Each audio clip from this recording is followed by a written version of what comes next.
Ya Allah. Terus bagaimana hubungan dengan anak saya yang sekolah di pesantren? Ini mau nanya Kita sudah bersuci atau berwudu. Terima kasih Kemudian Bapak. bersuci, wudunya batal. Wudunya batal.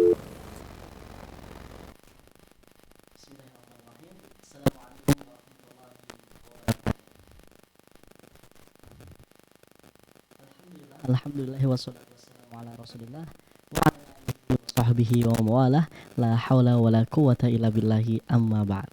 Ahlan wa sahlan wa marhaban bikum seluruh pemirsa dan juga pendengar Fatwa TV dimanapun Anda berada. Alhamdulillahirabbil alamin, senang sekali akhirnya sore hari ini saya bisa menyapa Anda lagi pemirsa dan juga pendengar, tentunya dalam program kesayangan kita, yaitu program live interaktif fikih ibadah bersama guru kita Ustadz Dr. Anas Burhanuddin MA Hafizahullahu Ta'ala. Salawat dan salam semoga selalu tercurah kepada Nabi kita, suri tauladan kita, Nabi Muhammad Sallallahu Alaihi Wasallam.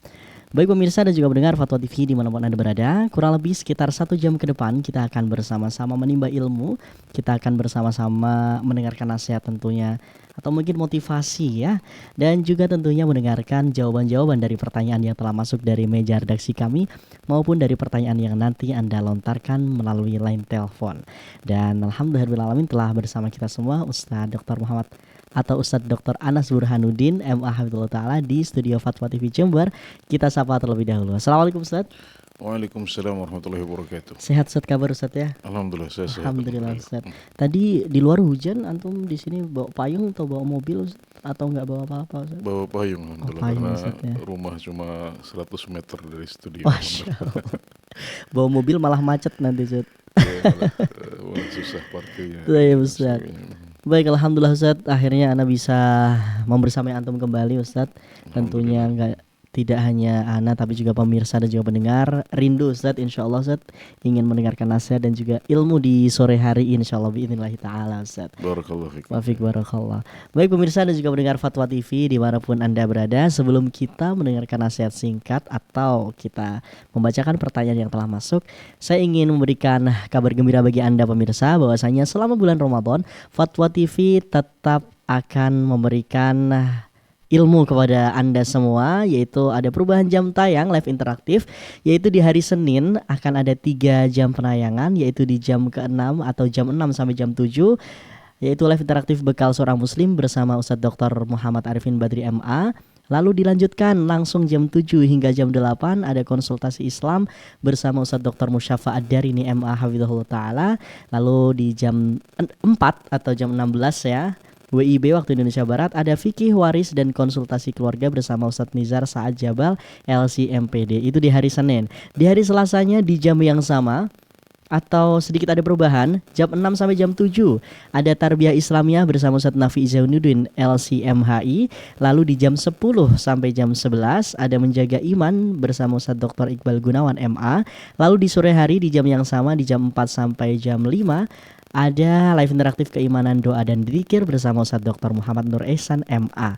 Sementara di hari Rabu di jam sore di jam 4 sampai jam 5 ada live interaktif fikih ibadah bersama Ustadz Dr. Anas Burhanuddin MA Hafizahullah Ta'ala. Dan di hari Kamis ini paling rame pemirsa dan juga pendengar ya, paling banyak jam penayangan di jam 6 sampai jam 7 ada konsultasi keluarga bersama Ustadz Dr. Syafiq Riza Basalamah MA Hafizahullah Ta'ala. Dilanjutkan jam 7 sampai jam 8 ada live interaktif Akidah Lurus bersama Ustadz Dr. Abdullah Rai MA. Lalu di jam 10 sampai jam 11 ada live interaktif Hidup Indah dengan Sunnah bersama Ustadz Dr. MH Hasan Ayatullah. Dan juga di jam sore jam 4 sampai jam 5 live interaktif kembali ke hadis Nabi bersama Ustadz Dr. Haikal Basyrahil MA. Sementara di hari Jumatnya di jam 6 sampai jam 7 pagi akan ada live interaktif mengenal akhlak Rasulullah bersama Ustadz Dr. Sofyan Baswedan MA Hafizahullah Ta'ala. Dan di sore hari jam 5 sampai selesai ada live interaktif ekonomi Islam bersama Ustadz Dr. Erwandi Tarmidhi MA Hafizahullah Ta'ala. Maka dari itu jangan lupa pemirsa saksikan di bulan Ramadan, insya Allah waktu dan juga kesempatan Anda di bulan Ramadan akan menjadi lebih berkah bersama Fatwa TV. Baik pemirsa dan juga pendengar, kita akan segera mendengarkan nasihat singkat dari beliau Ustadz Dr. Anas Burhanuddin MA Hafizahullah Ta'ala. Kepada beliau dipersilakan. Bismillahirrahmanirrahim. Tanpa terasa kita sudah menapaki hari-hari terakhir bulan Sya'ban tahun ini, dan sebentar lagi kita akan memasuki bulan Ramadan. Nabi Muhammad SAW di momen-momen seperti ini biasanya memberikan kabar gembira kepada para sahabat beliau. Karena Rasulullah SAW yubashiru ashabahu bidukhuli syahri Ramadan. Dahulu Nabi Muhammad SAW memberikan kabar gembira kepada para sahabat beliau dengan masuknya bulan Ramadan.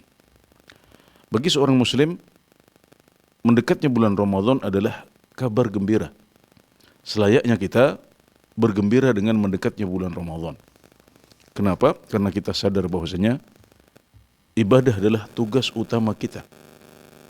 Maka kita sadar bahwasanya kadang-kadang kita lalai di luar bulan-bulan ibadah, di luar musim-musim ibadah, dan ketika musim ibadah tiba, kita diingatkan kembali dengan tugas utama ini.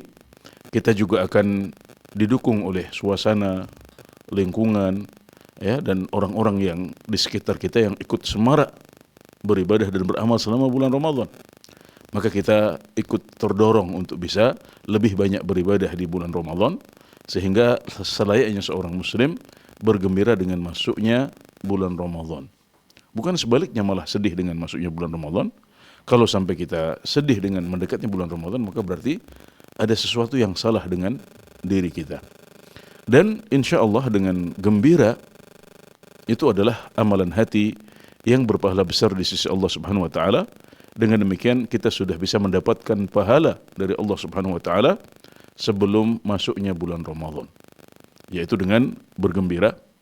Juga bisa kita tambah dengan pengagungan kepada bulan Ramadan yang merupakan salah satu syiar Allah Subhanahu wa taala, sebagaimana firman-Nya, "Wa may yu'azzim sya'airallahi fa innaha min taqwal qulub." Barang siapa yang mengagungkan syiar-syiar Allah, maka itu adalah bagian dari ketakwaan hati. Kalau kita mengagungkan bulan Ramadan, menghormatinya, kemudian juga membekali diri untuk menyambutnya, bersiap melakukan pemanasan sebelum datangnya Ramadan, maka itu juga adalah amalan hati yang lain yang berpahala besar di sisi Allah Subhanahu wa taala. Barakallahu fikum. Mufiq, barakallahu Ustaz, Masya Allah. Ya betul Ustaz, nggak kerasa Ustaz. Ini ya Allah menghitung jam kali Ustaz ya. Bentar lagi Ustaz. Betul ya. Masya Allah, ini tamu kita atau tamu agung akan datang nih Ustaz, kalau kata orang-orang Ustaz ya. Nah itu apa Ustaz, dengan nasihat antum tadi semoga kita benar-benar bisa semangat lagi Ustadz ya menghadapi bulan Ramadan ini, dan tentunya khususnya bagi anak sendiri Ustadz, Ramadan ini lebih baik daripada yang sebelumnya Ustadz. Kita harus berusaha. Jadi bulan-bulan yang sudah kita lewati, maksud saya Ramadan-Ramadan yang sudah kita lewati, Iya. ada yang sudah belasan tahun, ada yang sudah puluhan tahun. Betul Ustadz. Ini akan menjadi salah satu amalan andalan kita di hadapan Allah Subhanahu wa taala. Makanya dahulu para salafus saleh ketika ada orang yang sedang sekarat, itu mereka diingatkan, kamu ingat sudah berapa belas Ramadan kamu lewati, ya sudah berapa puluh Ramadan kamu lewati, agar bangkit husnudzan kepada Allah Subhanahu wa taala dan roja saat sakaratul maut, yang merupakan kondisi di mana harapan itu harus lebih dominan daripada rasa takut kita kepada Allah Subhanahu wa taala. Tapi pertanyaannya adalah kalau kita sudah melewati Ramadan belasan tahun atau puluhan tahun, masa sih gitu-gitu saja? Nah, jadi kita harus berusaha agar Ramadan tahun ini lebih baik dari yang sebelumnya. Insyaallah Ustaz. Dan terus demikian kita berusaha agar menjadi orang yang semakin baik setiap harinya sampai kita berjumpa dengan Allah Subhanahu wa taala dan dipanggil olehnya dalam keadaan terbaik. Amin amin ya rabbal alamin. Nah Ustaz, syukur saja, jazakallahu khairan atas sedikit motivasinya Ustaz. Dan sekarang sudah terhubung penelpon pertama, ada Ibu Putri di Jawa Tengah. Kita sapa. Halo, assalamualaikum Fatwa TV. Halo, assalamualaikum. Waalaikumsalam warahmatullahi wabarakatuh. Silakan Ibu Putri. Ini pertanyaan saya, Ustaz. Kami kan memiliki usaha rumah makan yang alhamdulillah udah berjalan 6 bulan. Kemudian sebelum kami punya ini kami sudah memiliki hutang yang sangat besar, Ustaz. Tapi qadarullah hutang ini belum bisa tercicil sampai sekarang.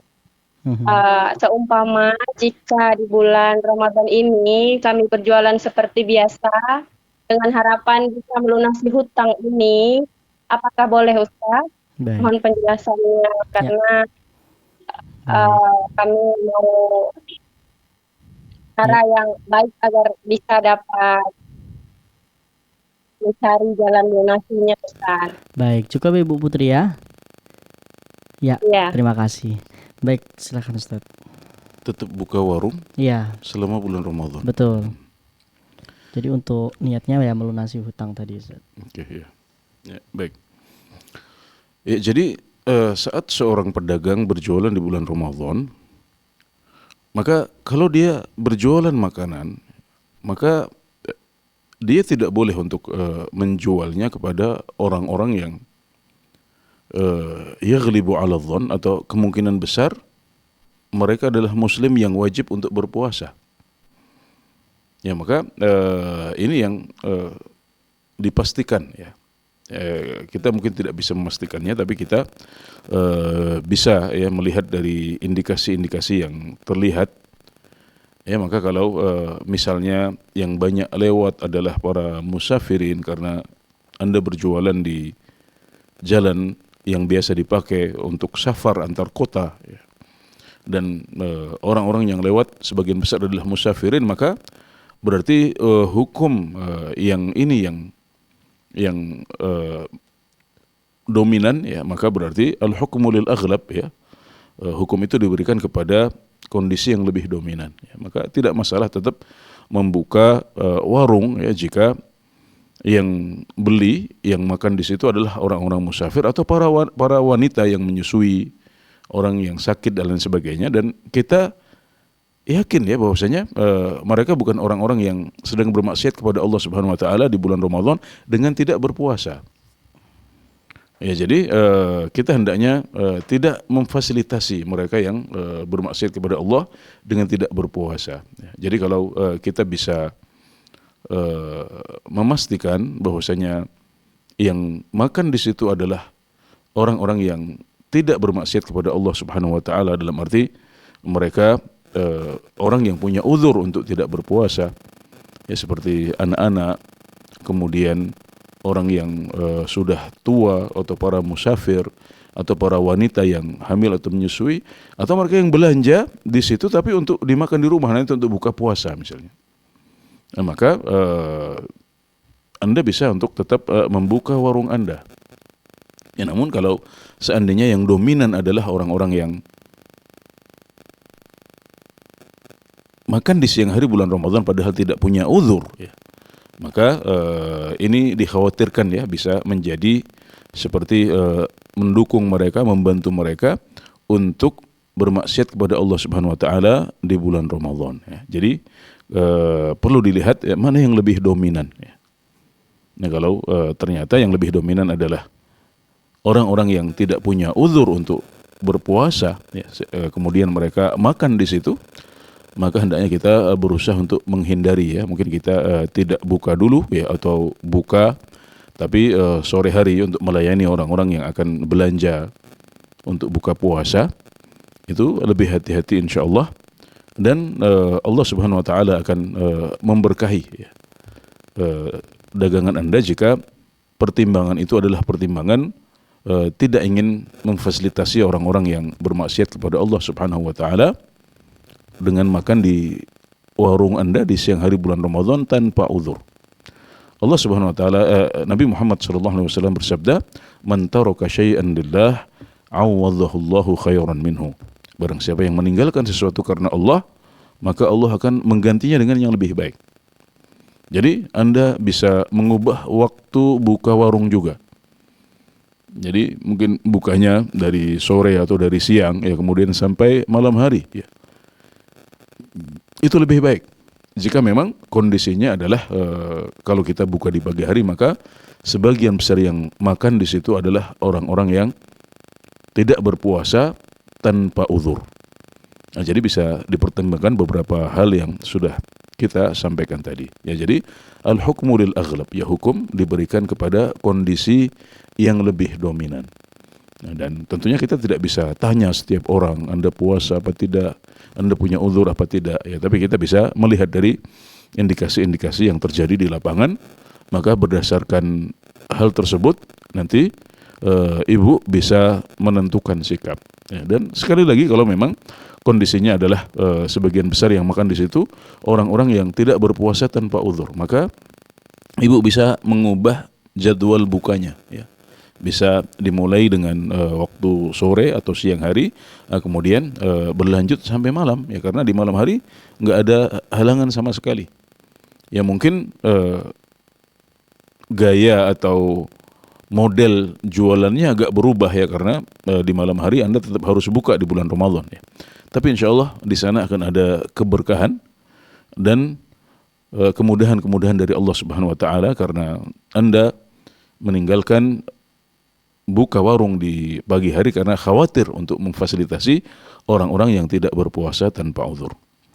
Baik, ini yang bisa kami sampaikan kepada Ibu Putri di Jawa Tengah. Ya. Baik Ustaz, syukron jazakallahu khairan barakallahu fikum atas jawabannya. Semoga ini bisa menjawab pertanyaan dari Ibu Putri yang ada di Jawa Tengah.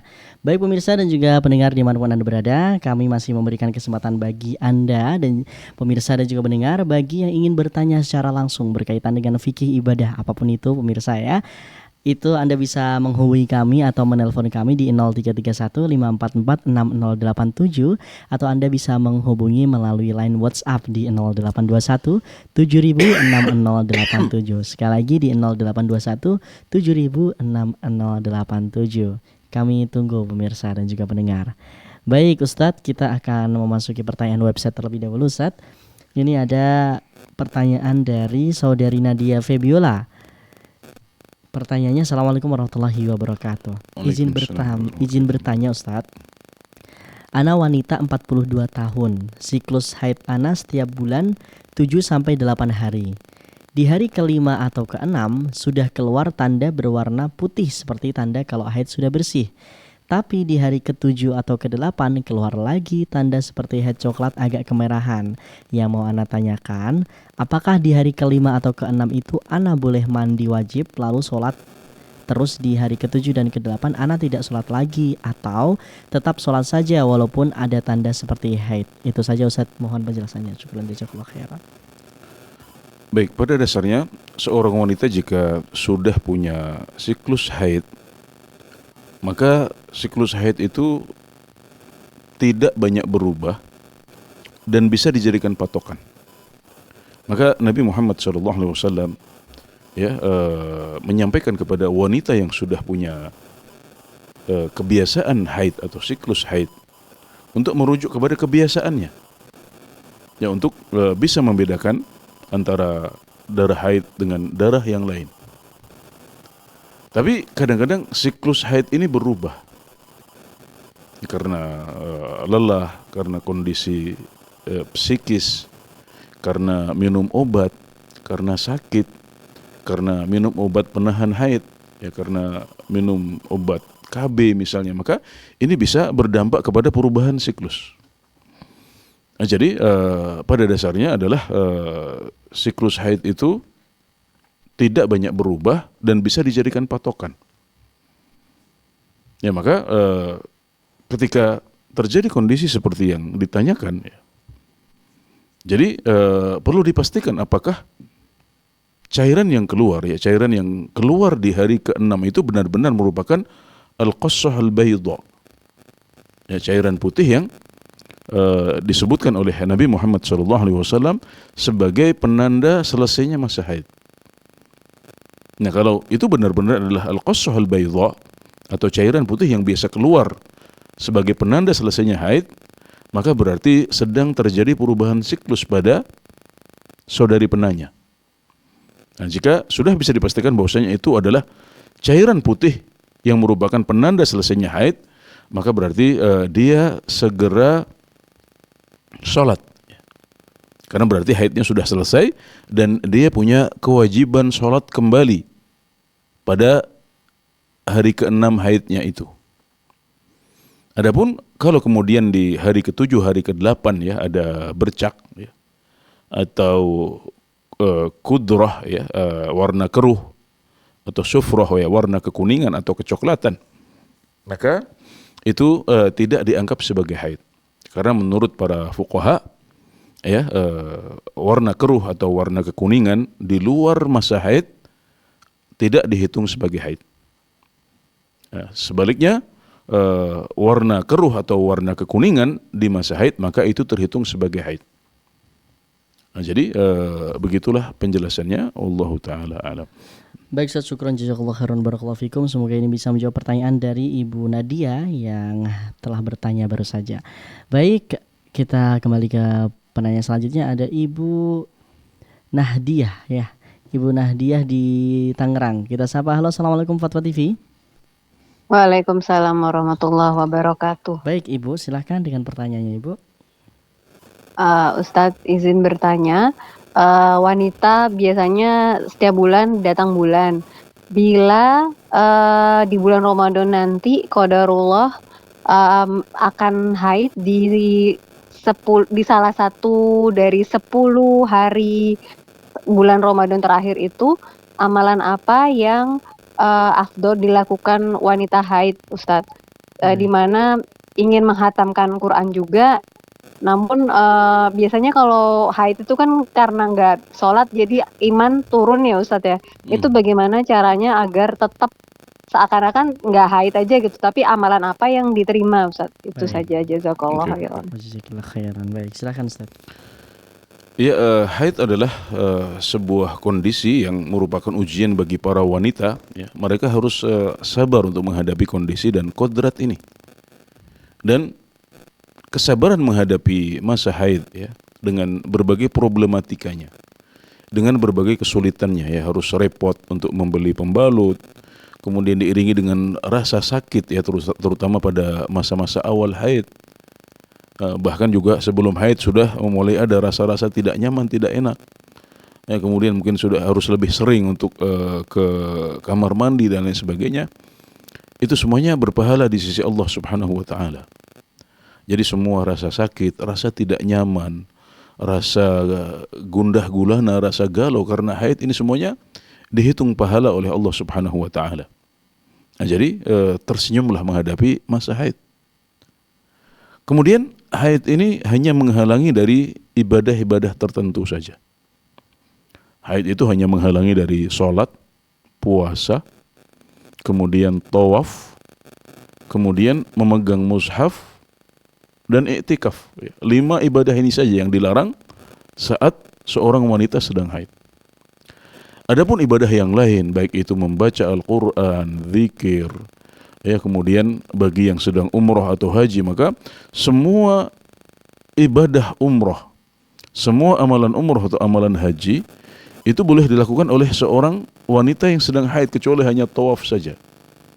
Dia masih bisa tetap untuk sa'i, dia masih bisa tetap untuk talbiyah, dia masih bisa untuk wukuf di Arafah, untuk bermalam di Mina, bermalam di Musdalifah, melempar jumrah. Semua ibadah haji dan umrah selain tawaf saja. Karenanya ketika Aisyah radhiyallahu anha sedang mengalami haid, ketika beliau haji bersama Nabi Muhammad SAW pada haji wada tahun 10 Dzulhijjah, tahun 10 Hijriah, maksudnya tahun 10 Hijriah.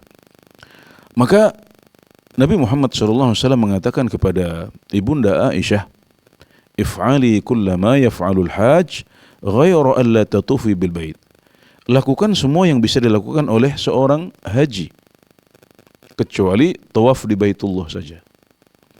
Nah, jadi Anda dan para wanita yang sedang diuji dengan haid, terutama di musim ibadah yang agung, apalagi di puncaknya di 10 malam terakhir bulan Ramadan, jangan berkecil hati, karena haid tidak menghalangi Anda untuk beribadah kepada Allah Subhanahu wa taala. Anda masih bisa memulai hari dengan zikir pagi, ya, kemudian membaca Al-Quran, tapi tanpa memegang mushaf. Bagaimana caranya? Ya, caranya dengan memakai kaos tangan atau memakai lidi untuk membuka mushaf. ya, atau membaca Al-Quran dari hafalan Anda, atau bisa juga membaca Al-Quran dari HP. Ya, ini tidak masalah. Nah, kemudian Anda bisa menjalankan kegiatan sehari-hari, ya, berupa menyiapkan makanan untuk keluarga yang tidak puasa, ya, beberes rumah. Ini juga adalah ibadah sosial yang bernilai pahala tinggi di sisi Allah Subhanahu wa taala. Nah, kemudian juga bisa bersedekah kepada orang lain, ya, birrul walidain, ya, dan berbagai ibadah yang lain, ya, zikir-zikir. Dan semua ibadah kecuali yang 5 tadi itu. Maka tidak ada alasan untuk mengatakan iman saya harus turun ketika sedang haid. Karena ada banyak sekali sarana untuk bisa mengangkat iman, yaitu ibadah-ibadah dengan maknanya yang luas, baik berupa perkataan atau perbuatan, amalan hati, amalan lidah atau amalan anggota tubuh yang lain, yang lahir ataupun yang batin, ibadah individu maupun ibadah sosial. Jadi ini adalah ibadah dengan makna yang luas, yang sama-sama berpotensi untuk mendatangkan pahala untuk kita. Maka Anda, wanita yang diuji dengan haid, baik di bulan Ramadan atau di luar bulan Ramadan, atau di 10 terakhir bulan Ramadan, Anda masih tetap bisa banyak beribadah kepada Allah Subhanahu wa taala, dan jangan berkecil hati. Maka variasikan ibadahnya. Jangan berpikir ibadah itu hanya sholat dan puasa saja. Ya, ibadah itu sangat luas maknanya. Maka Anda bisa variasikan ibadah Anda ketika sedang mengalami haid, dan insya Allah itu semuanya berpotensi pahala besar di sisi Allah Subhanahu wa taala. Walhamdulillah. Baik Ustaz, syukron saja, jazakallahu khairan wa barakallahu fikum atas jawabannya Ustaz. Kita akan beralih ke penanya selanjutnya Ustaz. Sudah ada yang terhubung, ada Ibu Lilis di Tangerang. Kita akan sapa. Halo, Assalamualaikum Fatwa TV. Waalaikumsalam warahmatullahi wabarakatuh. Baik. Assalamualaikum Ya, Ustaz. silakan Ibu. Waalaikumsalam warahmatullahi wabarakatuh. Ya, insya Allah semoga Ustadz dan Fatwa TV selalu dalam lindungan Allah Azza wa Jalla. Amin, amin.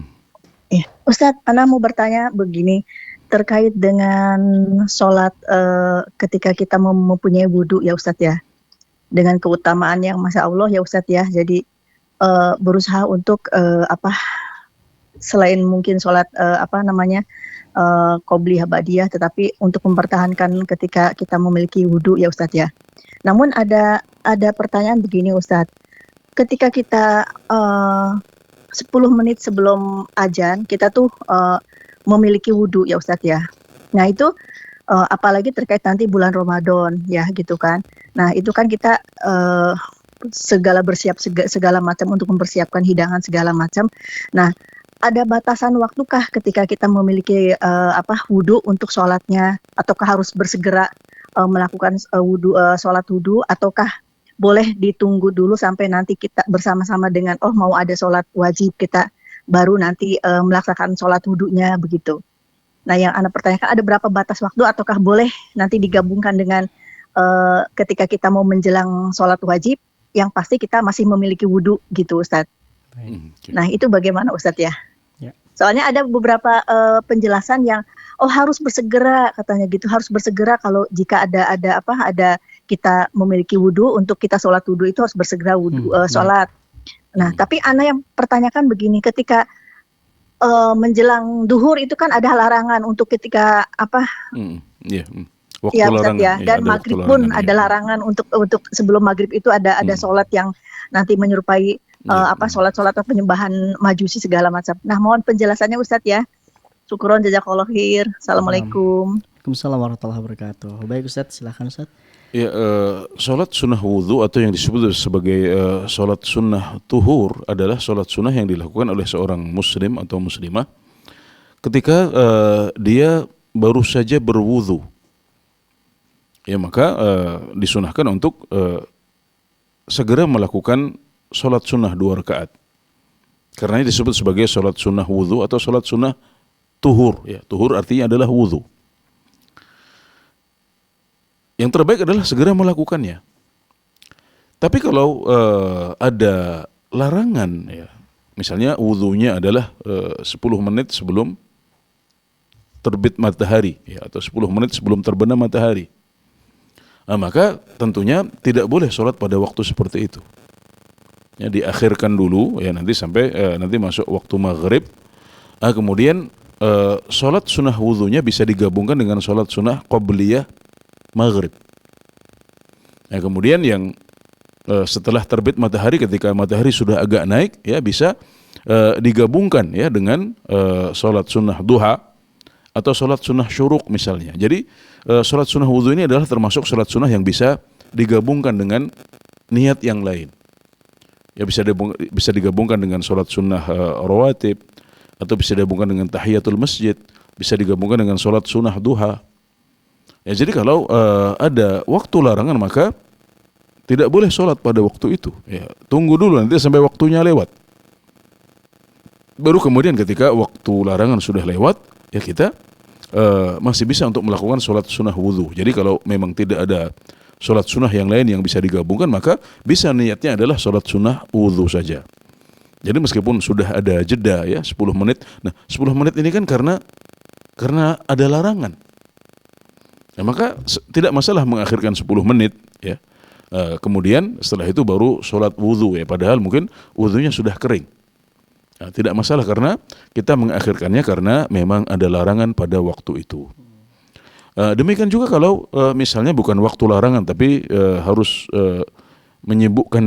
tersibukkan dulu dengan urusan rumah misalnya. Ada suatu pekerjaan yang harus diselesaikan dahulu. Kemudian lewatlah 10 menit, 15 menit, setengah jam, baru sempat untuk melakukan sholat sunnah wudhu. Tidak masalah dilakukan setelah itu. Jadi sebisa mungkin dilakukan segera. Tapi kalau ada halangan ya, baik berupa waktu larangan atau berupa kesibukan yang harus didahulukan, maka tidak masalah ibu atau saudari penanya mengerjakannya setelah sempat untuk melakukannya. Dan juga boleh digabungkan niatnya dengan sholat sunnah duha atau qobliyah subuh atau qobliyah maghrib dan yang lain ya. Karena dalam sholat sunnah wudhu ini adalah yang penting Anda sholat sunnah 2 rakaat ya setelah Anda berwudhu. Alhamdulillah itu adalah kemudahan dan juga kemurahan dari Allah Subhanahu wa taala ya, sholatnya tetap 2 rakaat tapi Anda mendapatkan beberapa niat sekaligus. Dan ada pembahasan tentang menggabungkan niat seperti ini dan hukumnya adalah boleh dengan beberapa syarat tertentu. Alhamdulillah. Baik Ustaz, syukran jazakallah khairan barakallahu fikum Ustaz atas jawabannya. Semoga ini bisa menjawab pertanyaan dari Ibu Lilis yang ada di Tangerang. Baik pemirsa dan juga pendengar Fatwa TV dimanapun Anda berada, bagi Anda yang mungkin baru saja melihat tayangan atau live interaktif ini, saya ingin memberitahu bahwasanya selama bulan Ramadan nanti ada perubahan jam tayang pemirsa dan juga pendengar ya. Dan itu di hari Senin ada 3 jam penayangan, yaitu di jam 6 sampai jam 7, lalu ada di jam 7 sampai jam 8, dan juga jam 4 sampai jam 5. Nah itu Anda bisa lihat sendiri, itu ada jadwalnya yang sudah tertera, live interaktif apa dan juga bersama siapa. Dan di hari Selasa di jam 6 sampai jam 7, lalu ada di jam 10 sampai jam 11, dan juga di sore jam 4 sampai jam 5. Sementara di hari Rabu ada di sore hari jam 4 sampai jam 5 pemirsa dan juga pendengar. Dan juga di hari Kamis ini akan ada jam tayang atau live interaktif paling banyak pemirsa dan juga pendengar di jam 6 sampai jam 7, lalu jam 7 sampai jam 8, lalu jam 10 sampai jam 11, dan juga jam 4 sampai jam 5. Dan di hari Jumat ada jam 6 sampai jam 7 serta jam 7 atau jam 5 sore sampai selesai. Itu dia, mungkin bisa dicatat agar tidak lupa dan juga tidak ketinggalan dengan live interaktif program kesayangan kita. Baik Ustadz, kita sembari menunggu penelpon yang masuk Ustadz ya, kita akan membacakan pertanyaan dari penanya yang sudah masuk. Ini menarik sekali Ustadz, pertanyaannya masih berkaitan dengan haid Ustadz.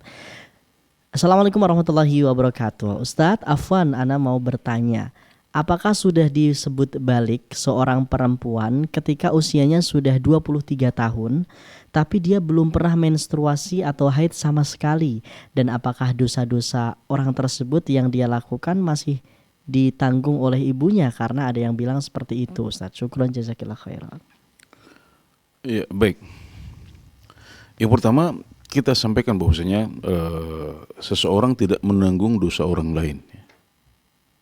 Allah Subhanahu wa taala berfirman, "Wala taziru waziratu wizra ukhra." Dan seorang pelaku dosa wanita itu tidak menanggung dosa yang lain. Jadi masing-masing akan bertanggungjawabkan amalannya di hadapan Allah Subhanahu wa taala. Ya, tidak bisa diwakilkan. Ya, masing-masing akan bertanggung jawab sendiri. Jadi ketika ada seorang anak yang belum baligh, ya, maka kalau dia belum dewasa atau belum baligh, ya maka berarti dosa-dosanya dimaafkan oleh Allah Subhanahu wa taala. Tidak ada istilah dosa untuk anak yang belum baligh.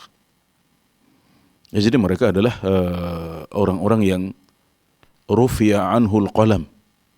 Ya, jadi beban agama belum mengenai mereka, belum berlaku untuk mereka. Jadi mereka dimaafkan. Tapi orang tua bertanggung jawab untuk mendidik mereka. Nah, jadi yang akan ditanya adalah apakah orang tua sudah mendidik mereka atau belum. Nah, itu yang menjadi pertanggungjawabannya. Kalau mereka sudah mengajarkan kepada anak-anak mereka untuk sholat, ya, untuk beriman, ya, untuk berislam, kemudian mereka tidak menjalankannya misalnya, maka berarti kewajiban sudah ditunaikan. Maka tidak ada lagi dosa di hadapan Allah Subhanahu wa taala. Yang masalah adalah kalau mereka tidak pernah mendidik, ya, tidak pernah melatih, tidak pernah mengajari anak mereka untuk sholat. Ya, padahal Nabi Muhammad SAW sudah memerintahkan para orang tua muslim untuk memerintahkan anak mereka sholat ketika umurnya 7 tahun. Dan bahkan mereka boleh untuk memukul mereka yang tidak sholat ketika umurnya sudah 10 tahun. Jadi pertanggungjawabannya adalah pertanggungjawaban tentang sudah berdakwah atau belum, sudah mendidik atau belum, sudah mengajari sholat atau belum. Nah, dan selagi anak-anak belum balik, maka mereka belum punya dosa, ya. Mereka masih belum berlaku bagi mereka kewajiban-kewajiban dan syariat Islam. Baru kemudian setelah balik, baru mereka ada tanggung jawab kepada Allah Subhanahu wa taala. Tapi tanggung jawab ini ditanggung oleh mereka sendiri, tidak ditanggung oleh kedua orang tuanya, karena masing-masing punya pertanggungjawaban. Ini adalah sebuah prinsip dasar dalam agama Islam. Masing-masing menanggung dosanya sendiri. Tidak ada seorang anak dosanya ditanggung oleh orang tua. Tapi tanggung jawabnya berupa sudah mendidik atau belum, sudah berdakwah atau belum, sudah menegur atau belum. Nah, kemudian seorang anak wanita, ya, atau remaja, ya, yang sudah berumur 23 tahun tapi belum haid, maka anak ini sudah dihukumi sebagai anak yang sudah baligh atau balighah. Ya, kalau wanita berarti balighah. Kenapa? Karena haid itu adalah salah satu tanda haid saja. Karena tanda haid itu Tanda balik maksudnya. iya, maksud saya haid itu adalah salah satu tanda balik saja. Jadi bukan satu-satunya tanda balik. Masih ada tanda yang lain, yaitu yang pertama adalah mimpi. Ya. Dia ini belum haid, tapi kemungkinan besar kan sudah pernah mimpi basah.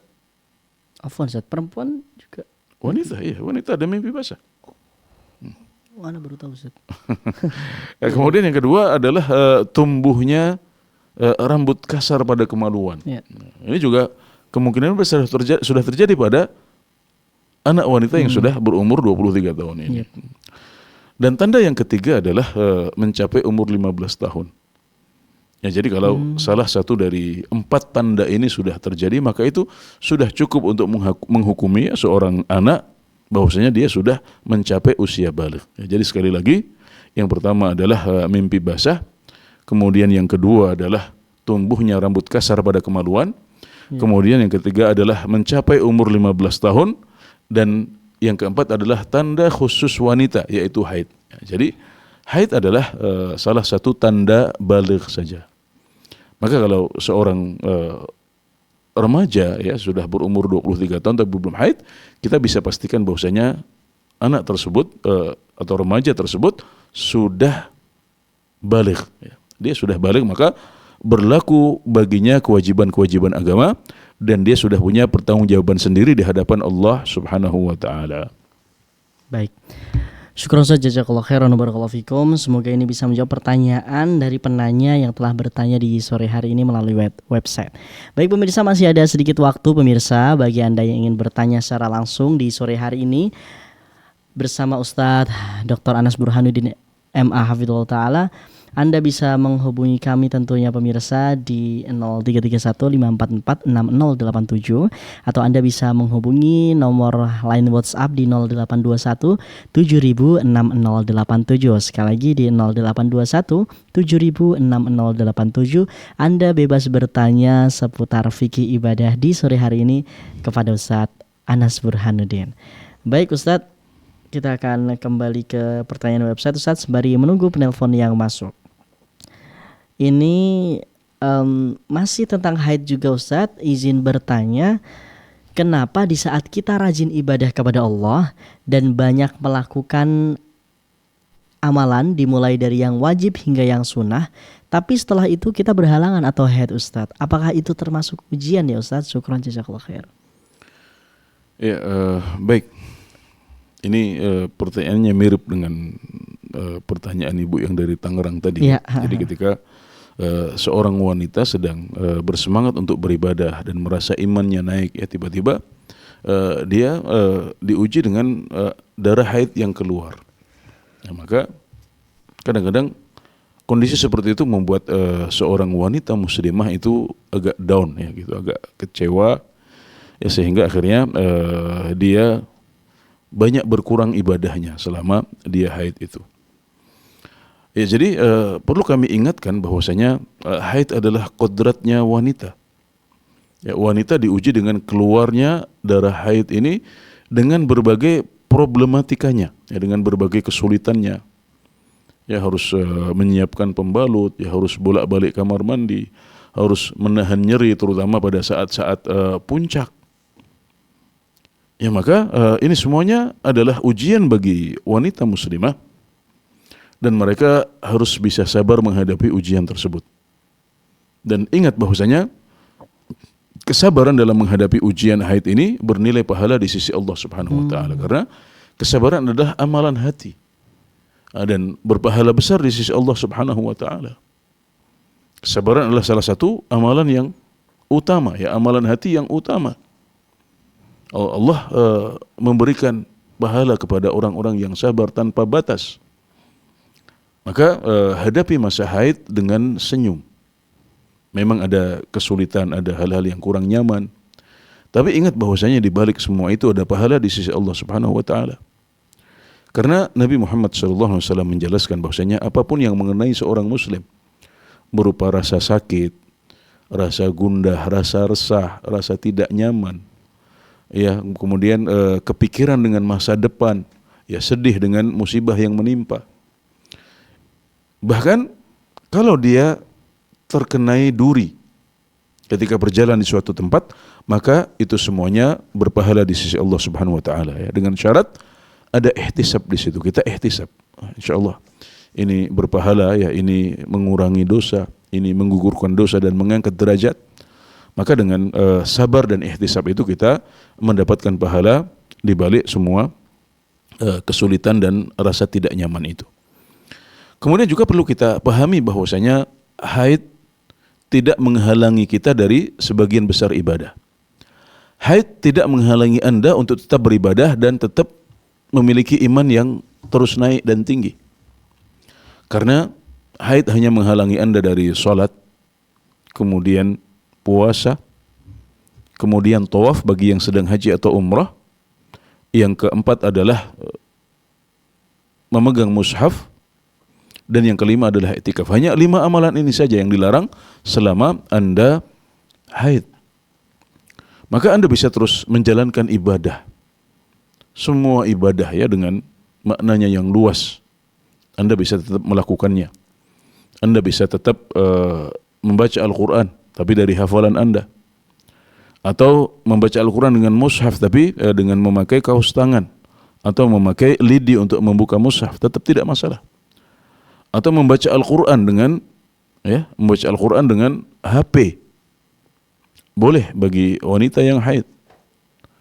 Kemudian juga Anda tetap bisa berzikir pagi, zikir sore, ya, zikir-zikir yang mutlak, zikir sebelum tidur.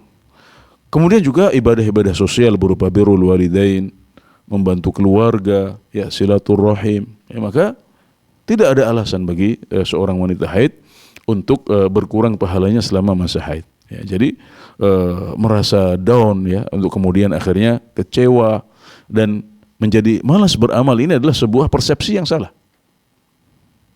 Nah, jadi bisa jadi mungkin berkurang semangat karena kurang nyaman, oke, ya.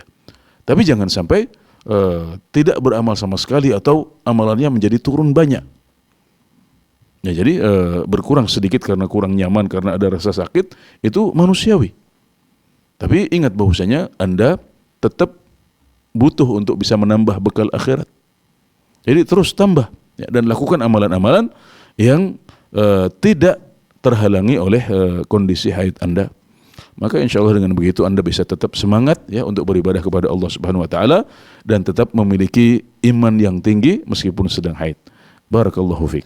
Nah, Fik barakallahu Ustaz. Syukron saja, jazakallahu khairan wa barakallahu fikum. Ini tentunya pertanyaan ini menjadi reminder juga kita, Ustaz, tentunya bagi perempuan yang lagi haid tetap bisa melakukan ibadah-ibadah yang lain. Baik pemirsa, masih ada sedikit waktu pemirsa bagi Anda yang ingin bertanya secara langsung di sore hari ini. Anda masih bisa menghubungi kami di 0331 544 6087. Sekali lagi 0331 544 6087, atau Anda bisa menghubungi di line WhatsApp di 0821 706087. Kami masih tunggu pemirsa. Baik Ustadz, ini pertanyaan kembali Ustadz tentang haid perempuan. Izin bertanya Ustadz, apa hukum darah yang keluar dalam rentang waktu lama selama 2 bulan lebih setelah haid tanpa keluhan sakit dan lain-lain? Dan bagaimana cara bersuci darinya ketika hendak sholat? Apakah mandi wajib atau cukup berwudu saja Ustadz? Jazakumullah khairan. Oke. Ya, baik, darah yang keluar untuk waktu yang sangat lama, ya, sampai 2 bulan seperti ini, kemungkinan besar adalah istihadah. Dan bisa dibedakan, ya, jenis darah haidnya. Bahwasanya darah haid itu sifatnya adalah kehitaman, ya. Kemudian juga memiliki bau yang tidak sedap dan baunya khas, ya. Bagi para wanita, mereka sudah mengenalnya, ya, sebagaimana sabda Nabi Muhammad SAW, yang inna damal haidhi damun aswadu yu'raf. Darah haid adalah darah yang hitam, ya, dan dikenal oleh para wanita. Sebagian ulama membacanya damun aswadu ya'rif. Darah yang hitam yang memiliki bau yang tidak sedap, ya, jadi bau, ya. Jadi ini adalah karakter darah haid, ya. Sedangkan darah istihadah itu warnanya merah, ya, merah segar dan tidak memiliki bau seperti darah haid ini. Dan kalau seorang wanita, ya, sampai keluar darah sampai 2 bulan, maka itu adalah sakit, ya. Irq ini adalah rasa sakit, penyakit, ya. Dan darah istihadah ini tidak menghalangi orang dari sholat atau puasa atau tawaf dan yang lain. Mereka tetap wajib untuk berpuasa, mereka tetap wajib untuk sholat, ya. Mereka tetap wajib untuk mengerjakan tawaf, ya, bagi mereka yang sedang haji atau umrah. Caranya bagaimana? Caranya dengan bersuci, ya. Jadi dibersihkan ketika sudah masuk waktu sholat. Nah, jadi dia tidak menghalangi untuk sholat, namun dia membatalkan wudhu. Jadi darah yang keluar dari kemaluan ini membatalkan wudhu seorang wanita. Maka orang yang istihadah itu tidak wudhu kecuali ketika waktunya sudah masuk. Jadi ketika sudah masuk waktu sholat, misalnya subuh atau zuhur atau asar, dia membersihkan darah dari kemaluannya sebisa mungkin. Ya, kemudian dia memakai pembalut dan berwudhu. Ya, jadi kalau misalnya setelah dia berwudu darah masih keluar, abaikan saja. Bahkan ketika mau sholat, dia masih keluar darah maka juga diabaikan. Kenapa? Karena memang istihadhah ini terus keluar darahnya. Jadi kita tidak bisa menunggu kapan berhentinya.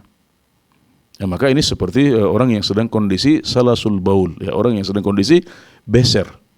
Ya, maka orang yang istihadhah itu bersuci, ya, maksudnya membersihkan kemaluannya ketika sudah masuk waktu sholat, kemudian memakai pembalut, ya, wudu, dan kemudian sholat, dan tidak perlu mempedulikan. Jadi abaikan saja darah yang terus keluar.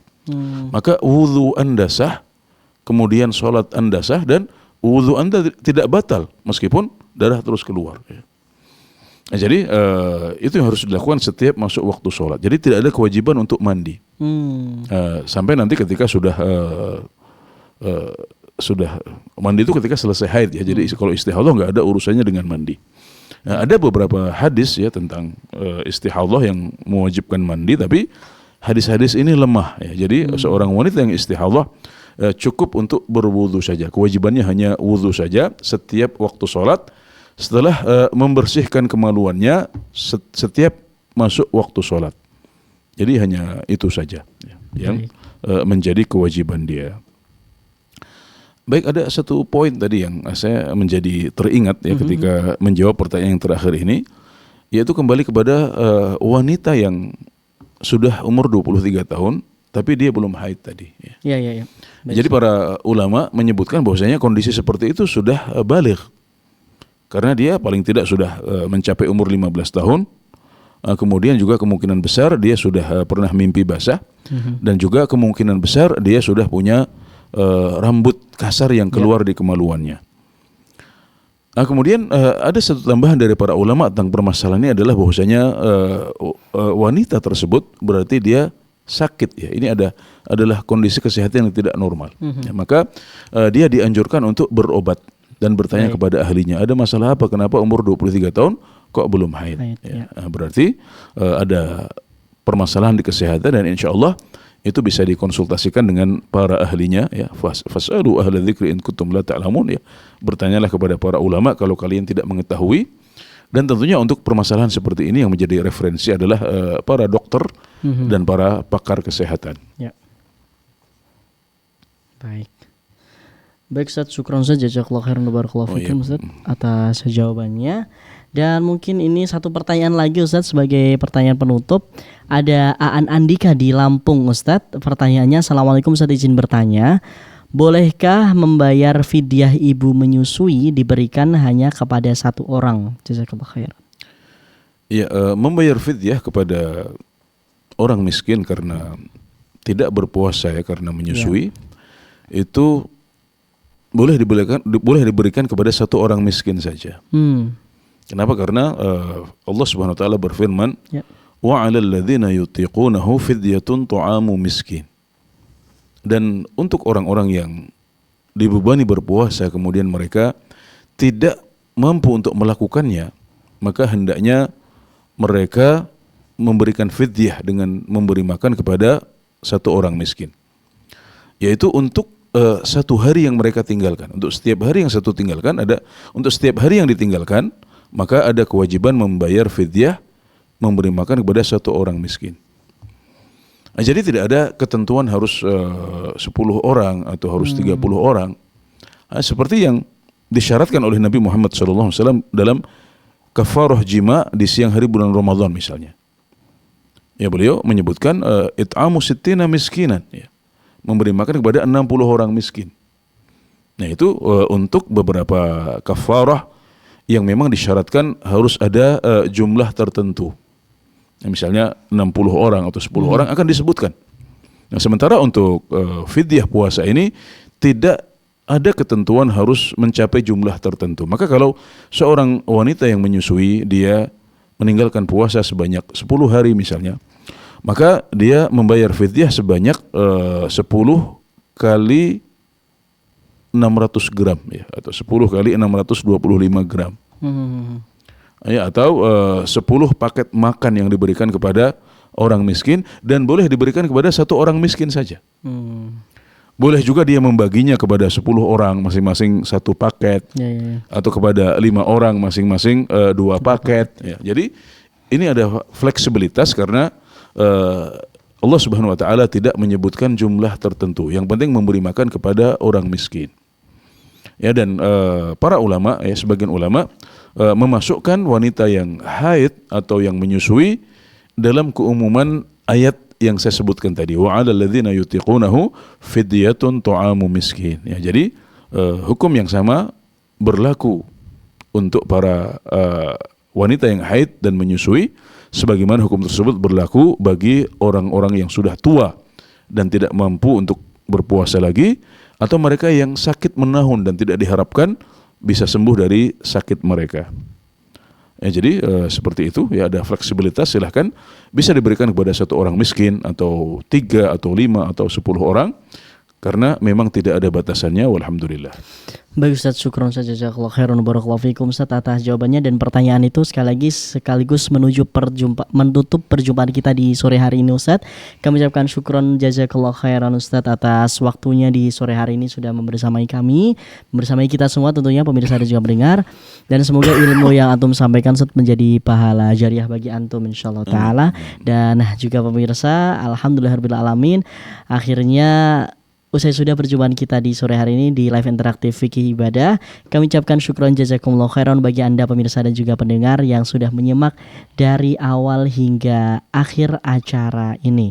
Dan bagi Anda pemirsa dan juga pendengar yang ingin mengetahui rangkaian acara di Fatwa TV lebih detail, Anda bisa mengunjungi website kami di www.fatwatv.id, dan juga Anda bisa update tanya jawab di www.dewanfatwa.com/tanya jawab. Dan juga kami mengajak Anda pemirsa dan juga pendengar sekaligus guna memanfaatkan peluang untuk berjuang bersama kami dalam syiar dakwah Islam di Fatwa TV melalui rekening aktif kami yang bisa Anda saksikan. Dan juga sekali lagi tak lupa kami menyampaikan bahwasannya selama bulan Ramadan ada perubahan jam tayang live interaktif. Di hari Senin mulai jam 6 sampai jam 7 itu ada program acara Bekal Seorang Muslim bersama Ustadz Dr. Muhammad Arifin Badri. Lalu di jam 7 hingga jam 8 ada konsultasi Islam bersama Ustadz Dr. Musyafa'at Darini. Lalu di sore hari jam 4 sampai jam 5 ada fikih, waris dan konsultasi keluarga bersama Ustadz Nizar Sa'ad Jabal. Lalu di hari Selasa jam 6 sampai jam 7 pagi ada Tarbiyah Islamiyah bersama Ustadz Nafi Zainuddin. Lalu jam 10 hingga jam 11 ada live interaktif Menjaga Iman bersama Ustadz Dr. Iqbal Gunawan. Lalu di jam 4 sampai jam 5 sore ada Keimanan Doa dan Dzikir bersama Ustadz Dr. Muhammad Nur Ihsan. Lalu di hari Rabu di jam 4 sampai jam 5 sore ada Fikih Ibadah bersama Ustadz Dr. Anas Burhanuddin. Dan di hari Kamis di jam 6 sampai jam 7 ada konsultasi keluarga bersama Ustadz Dr. Syafiq Riza Basalamah. Lalu lanjut di jam 7 hingga jam 8 ada Akidah Jalan Lurus bersama Ustadz Dr. Abdullah Rai. Dan jam 10 hingga jam 11 ada Hidup Indah dengan Sunnah bersama Ustadz Dr. MH Hasan Ayatullah. Dan di sore hari jam 4 sampai jam 5 ada Kembali Hadis Nabi bersama Ustadz Dr. Haikal Basyrahil. Dan di hari Jumat di jam 6 sampai jam 7 pagi ada Mengenal Akhlak Rasulullah bersama Ustadz Dr. Sofyan Baswedan. Dan di jam 5 sore hingga selesai ada Ekonomi Islam bersama Ustadz Dr. Erwandi Tarmidi hafizahumullahu jami'an. Jangan lupa dicatat pemirsa untuk jadwalnya dan jangan sampai ketinggalan. Buat Ramadanmu semakin berkah bersama Fatwa TV. Akhirnya kami mewakili kerabat kerja yang bertugas pamit undur diri. Kita tutup dengan doa kafaratul majlis. Subhanakallahumma bihamdika asyhadu an la ilaha illa anta astaghfiruka wa atubu ilaik. Assalamualaikum warahmatullahi wabarakatuh. Terus bagaimana hubungan dengan anak saya yang sekolah di pesantren? Ini mau nanya. Sudah bersuci atau kemudian bersentuhan dengan suami.